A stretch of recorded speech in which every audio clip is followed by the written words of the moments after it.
Voilà, je suis le directeur des admissions et du développement de Montpellier Business School Dakar.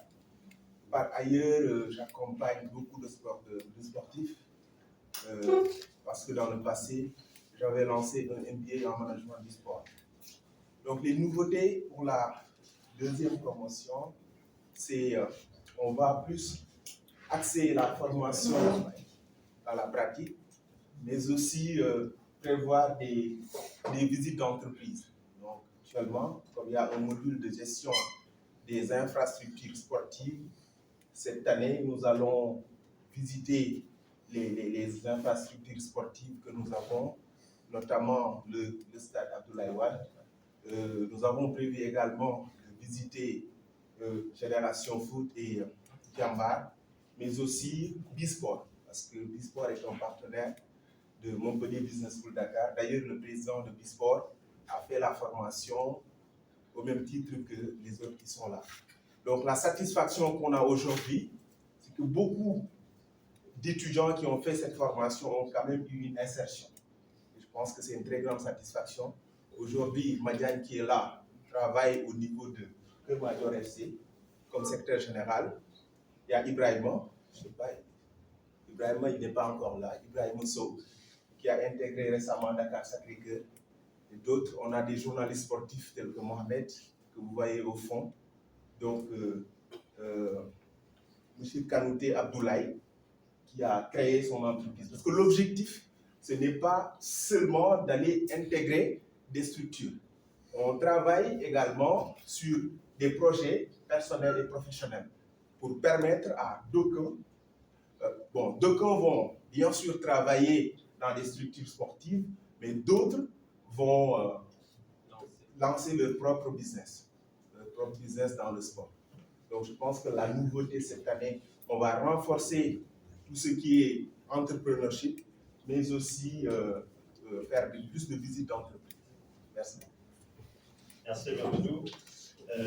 Parmi les nouveautés aussi, j'en vois ici un certain nombre, avec beaucoup de satisfaction d'ailleurs, parce que c'était certes des passionnés, mais qui n'avaient pas les outils pour manager des événements sportifs, qui n'avaient pas d'outils pour piloter les grands acteurs qui évoluent dans le monde du sport, autant dans le domaine de l'encadrement que dans le domaine de la logistique.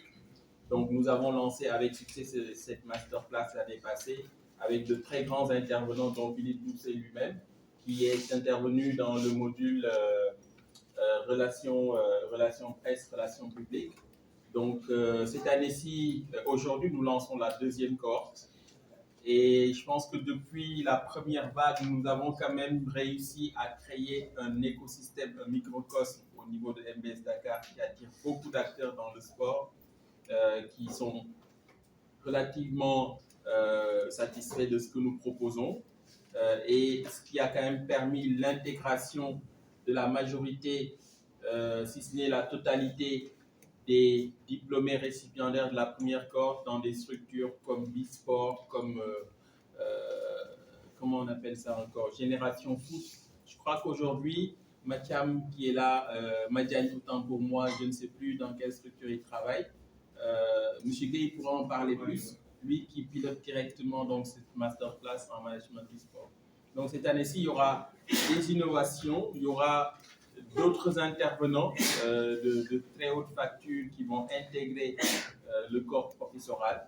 Donc tout ceci pour accompagner la dynamique globale de l'État et des instances de tutelle à développer, à professionnaliser donc, le sport au niveau pas seulement sénégalais mais africain. Peut-être les nouveautés qu'il y aura par rapport à la première année, il y aura de nouveau dans la deuxième année. Alors, M. Guy, vous pouvez parler des nouveautés. Je crois qu'on a mis un partenariat avec beaucoup de structures qui évoluent donc, dans la formation, donc dans l'accompagnement également des jeunes. M. Guy, vous pouvez nous en dire plus? Bonjour à tous. Je m'appelle Nima Faye et je suis ancienne athlète de haut niveau sénégalaise. J'ai été championne d'Afrique sur 100 mètres et j'ai vécu plus de 13 ans en France. Et je suis rentrée à Dakar depuis 2 ans. Et comme Philippe vient de dire, Concernant la reconversion, c'est tout un problème au Sénégal. Moi, je suis rentrée depuis 2 ans. Et pour vous dire la vérité, j'ai vraiment du mal à me convertir, on va dire. Donc, du coup, je suis basée de Thiaroye d'Artelial, je suis née là-bas. Et actuellement, je suis en train de faire des événements sportifs qui permettent aux parents de venir passer un temps avec les enfants. Donc, moi, en fait, mon cas, quand j'étais jeune, quand j'allais m'entraîner, et de Thiaroye au stade Léopold Sédar Senghor, j'allais toute seule, mes parents ne m'accompagnaient pas. Et quand je vais des compétitions aussi non plus, mes parents ne m'accompagnaient pas. Et quand je passe en sélection, quand je rentre, il y a tout un manque d'accompagnement. En fait. Du coup, il fallait initier aussi aux parents que nous, on a besoin de sur le terrain et aussi en dehors du terrain. Donc moi, je n'ai pas eu la chance que vous avez. Moi, j'ai arrêté mes études très tôt en CM2, il y a 15 ans, je ne parlais même pas un mot français. Donc c'est grâce au sport d'aujourd'hui que j'ai appris plusieurs langues. Et donc voilà, aujourd'hui, je suis en pleine conversion, je suis en chef de formation à faire et tout. Et pour vous dire la vérité, d'avoir ce genre de structure au Sénégal, ça va vraiment nous aider en fait. Que la plupart des athlètes de haut niveau sénégalais, si souvent on part et on reste en Europe, c'est-à-dire qu'on n'a pas ce qu'il faut chez nous la plupart du temps. Moi, j'ai décidé de rentrer au Sénégal depuis 2 ans. Aujourd'hui, je suis maman de 2 garçons et tout. Et je sais que les jeunes Sénégalais ont besoin de moi. Et il fallait que je revienne au pays et me former, aussi accompagner. Merci Nima, qui a un exemple évidemment intéressant. Et à la MBS de me donner cette tribune. Effectivement, Nelson Camara, fondateur de la structure Sport Impact, la structure sénégalaise basée à Carac, pas loin de l'école police, qui œuvre dans le développement du sport en Afrique. Alors, on est parti du constat en, je pense, 2017-2018. L'Afrique a un vrai potentiel. On le sait depuis beaucoup plus de temps, depuis longtemps. Beaucoup d'athlètes de haut niveau proviennent du continent, évoluent dans les plus grands championnats. Mais paradoxalement, le sport africain est peu développé aujourd'hui. Et l'idée, c'est, à travers un certain nombre d'interventions, de favoriser le développement du sport pour maximiser ses impacts économiques et sociaux auprès de la jeunesse. On connaît le sport, ses qualités en matière de santé, elles sont évidentes, mais aussi en matière d'éducation, d'inclusion, de cohésion sociale, d'émancipation des jeunes filles, d'égalité des genres, également de création d'emplois. On construit une infrastructure comme le stade Abdoulaye Wade. On va avoir la chance, en 3 années, d'organiser les premiers Jeux Olympiques de la jeunesse en Afrique.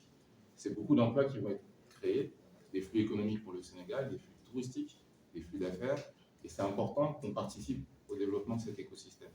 Pour cela, nous, à travers notre entité Sport Impact, on intervient sur 4 axes d'intervention. Le premier, c'est tout ce qui est études et structuration de projets, parce qu'avant de demander des financements, c'est important d'avoir des projets, des initiatives bien structurées avant de solliciter des investissements des bailleurs de fonds. Le deuxième axe sur lequel on intervient, c'est tout ce qui est mobilisation et gestion de financement, justement en travaillant aux côtés à la fois des banques publiques de développement, comme l'Agence française de développement, l'Agence de coopération allemande, ou encore la délégation Union européenne, qui interviennent de plus en plus dans le sport pour les raisons que j'ai évoquées, et notamment ses impacts économiques et sociaux.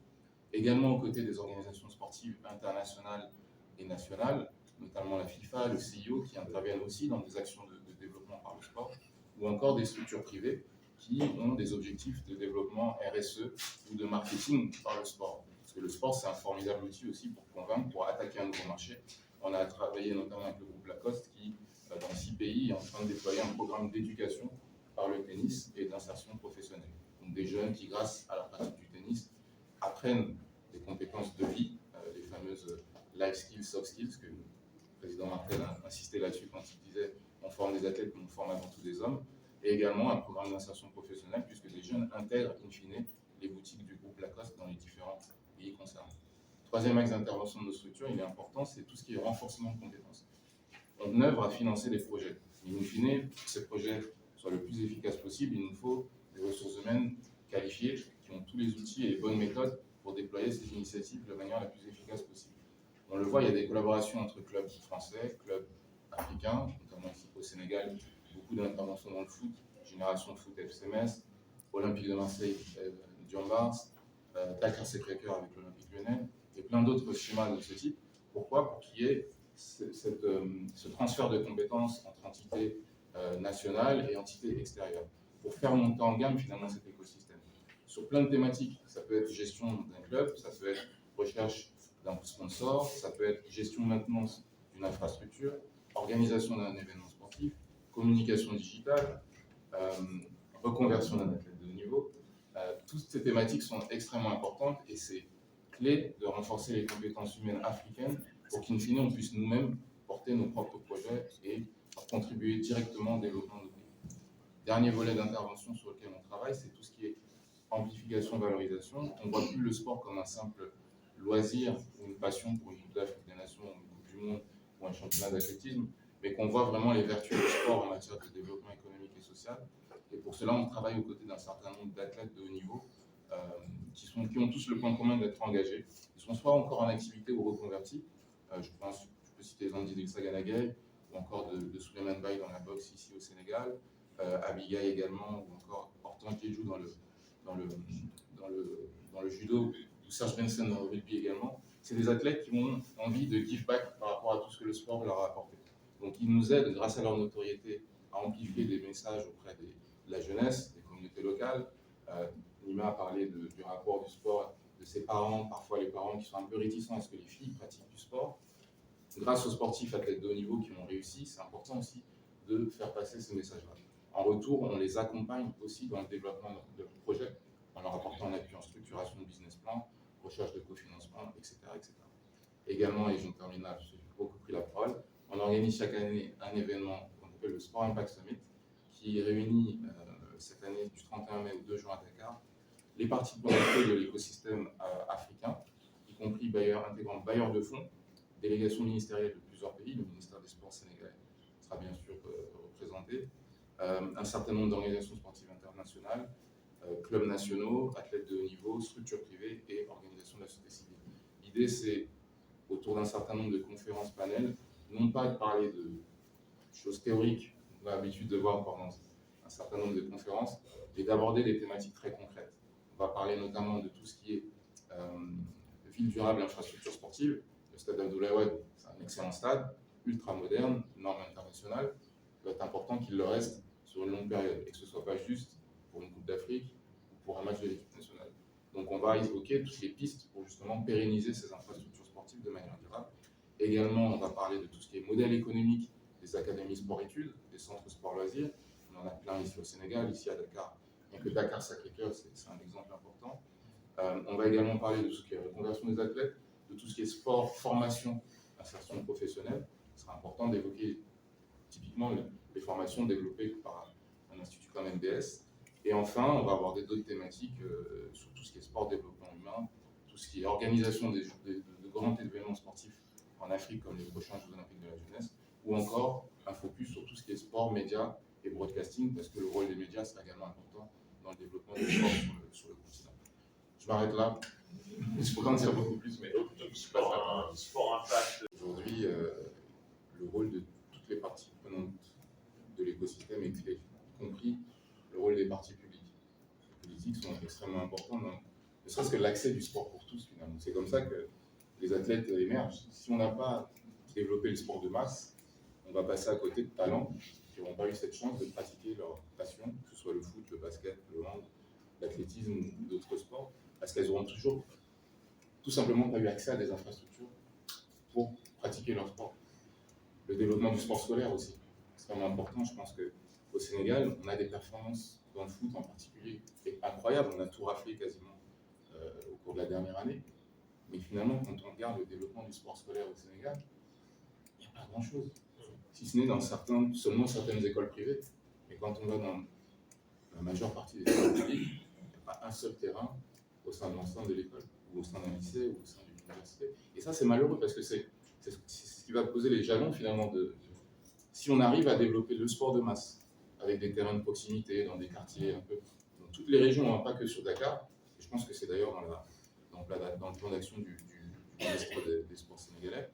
Si on arrive à développer le sport de masse avec du sport scolaire, on aura déjà, je pense, répondu à 50% de l'équation. Ensuite, il faut qu'on se concentre effectivement sur le sport professionnel. Là, il y a un renforcement de compétences, une professionnalisation nécessaire, je pense, à la fois au sein des fédérations, au sein des comités olympiques, au sein même du ministère des Sports, tout simplement, pour qu'on arrive à proposer les conditions pour que Nima n'ait plus besoin de voyager à l'étranger pour faire sa formation et devenir championne d'Afrique. Il faut qu'on arrive à développer cet écosystème de fédérations, de clubs, aussi bien dans les organisations sportives aussi, hein, les clubs, les ligues, parce que moi j'entends plein de choses, je vois plein de choses autour de conditions de sponsoring, d'organisation d'événements, d'organisation d'un championnat, où ça va pas. Et je pense qu'il faut qu'on ait ce renforcement de compétences, même simplement, formation d'un arbitre. Oui, aussi. Tout simplement, hein. Formation d'un arbitre. Parce que parfois, on regarde le championnat de Ligue 1 sénégalaise, on pleure. Moi, je vois des cartons rouges distribués ou des fautes non sifflées. Bon, on s'est dit, bon, il y a des formations à faire à tous les niveaux. Et je pense que c'est du coup, l'angle renforcement de compétences, il va être clé, à condition aussi que l'État, les institutions publiques mettent en place les bases pour le développement du sport de masse, du sport scolaire, et ensuite qu'on forme nos élites dirigeantes, qu'on renforce leurs compétences en tout cas, pour qu'elles puissent proposer les conditions les plus adaptées à la pratique professionnelle. Gervais, puisque on a la chance de t'avoir. Je suis content d'écouter ce qui a été dit et ce qui a été dit très juste autour de moi.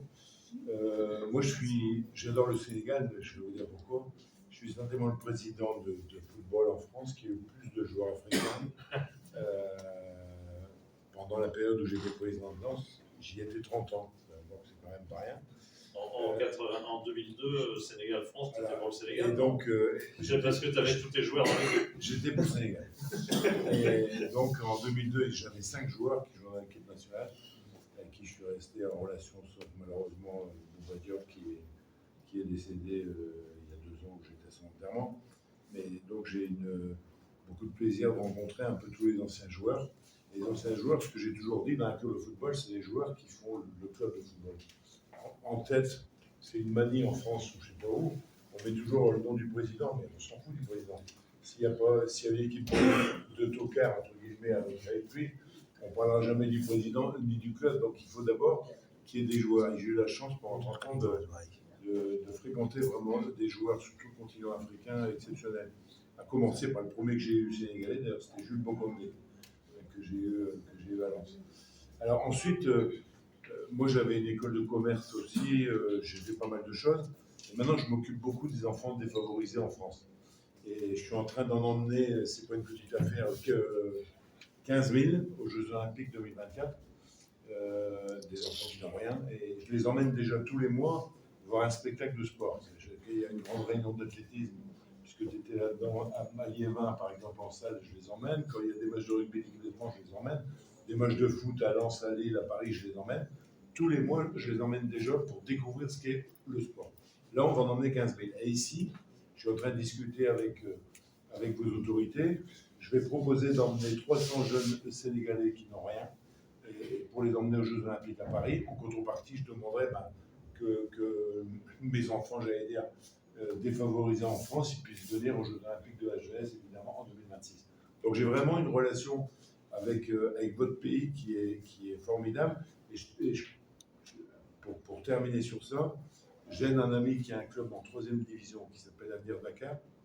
J'ai beaucoup d'ambition pour lui, je suis clair, pour l'aider à monter un centre de formation, des terrains synthétiques, enfin, tout ce qui va avec.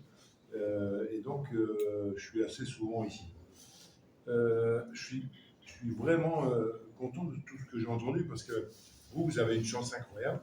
C'est parce que vous arrivez, vous êtes jeune, profitez d'avoir cette jeunesse. Mais vous arrivez dans un moment où le sport il a une mutation, comme tu as dit très justement, Philippe, extraordinaire. Quoi. Il y a 30 ans, je ne vais pas faire parler comme un vieux con, comme on dit, mais il y a 30 ans, dans un club de foot, il n'y avait pas de directeur général, je faisais tout, moi, ou presque. Bon, sauf marquer des buts, mais j'étais pas assez bon. J'avais quelques-uns autour de moi, puis petit à petit, on est monté à cause notamment des droits de télévision qui sont arrivés, qui ont tout changé, je dirais, le paysage du foot. On est monté en puissance. Maintenant, les clubs de foot, c'est une organisation incroyable. Quoi. Par exemple, je vous donne un exemple sur ce qu'on appelait le scouting, où dans le temps, on envoyait un gars voir un match ou voir un joueur, parce qu'on a entendu parler. Aujourd'hui, d'abord, tous les matchs du monde, on peut les voir sur les télés. Et on a, par exemple, à Lens, aujourd'hui, il y a 7 personnes qui travaillent en permanence à regarder du matin au soir les matchs. Alors, ils regardent une fois un match, après ils se relaient si on trouve un gabon, le deuxième regarde. Et derrière, tout est à l'avenant comme ça. Au niveau médical, il y a un suivi qui est absolument incroyable. Au niveau de la formation, au niveau des jeunes, il y a de plus en plus d'éducateurs qui sont diplômés. Et ça, c'est formidable pour les enfants, avec une obligation. Et c'est toujours ce que j'avais fait. Moi, quelqu'un qui est rentré au centre de formation du RC Lens, je m'engageais auprès des parents de l'emmener, même s'il ne sortait pas comme joueur professionnel, parce que tout le monde ne peut pas être élu, de l'emmener au moins jusqu'à son baccalauréat. Et c'est pour ça que j'ai réussi à avoir de très grands joueurs qui sont venus à Lens et qui sont rentrés à la formation. Dernier en date, vous le connaissez, ou peut-être, c'est Raphaël Varane qui a été capitaine de l'équipe de France. Tout ça, pour dire quoi aujourd'hui, vous avez une chance. Quand j'entends ce que vous faites, quand j'entends ce que vous allez faire. Le sport, c'est quelque chose qui est essentiel, qui est universel, qui permet d'abord de rapprocher les gens. Parce que dans le sport, il n'y a pas de triche, on est tous pareils. On s'engage pour un projet, que ce soit un sport individuel ou un sport collectif. C'est vraiment une école de la vie formidable. Parce qu'on peut réussir, pas réussir, mais ce n'est pas très grave. Ce qui est important, c'est, je dirais, de se donner à fond dans ce qu'on a envie de faire.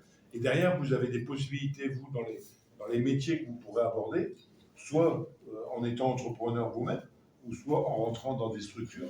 Et Dieu sait, et tu l'as souligné avec beaucoup de courage, Philippe, tout à l'heure, Dieu sait si aujourd'hui, quelles que soient les fédérations, elles ont besoin, mais surtout en Afrique, parce que il y a beaucoup de choses qui ont été faites, mais c'est jamais assez. Et donc, pour faire tout ça, on va avoir besoin, vous aurez besoin, évidemment, de vous. Et si vous avez envie, c'est un gage de réussite. Je vais vous donner un exemple. Je suis allé voir un jour à Thiès, il y a un lycée, comment on dit, d'agriculture à Thiès, que je suis allé visiter, et j'envisageais de mettre un centre de formation là. Et en réfléchissant, je discutais avec les jeunes, et personne, par exemple, sait traiter un terrain hybride aujourd'hui, où il y en a quelques-uns, mais très peu savent faire ça. Et des métiers comme ça, vous ne pouvez pas vous imaginer, c'est obligé de se développer. Tu parlais du stade à l'instant tout à l'heure par rapport à la notion évidemment environnementale. Il y a des métiers qui sont en train de se créer, mais incroyable. Je vous donne un exemple en France. En France, il y a eu le Covid, comme chez vous, et les gars, ils se sont mis à faire du vélo.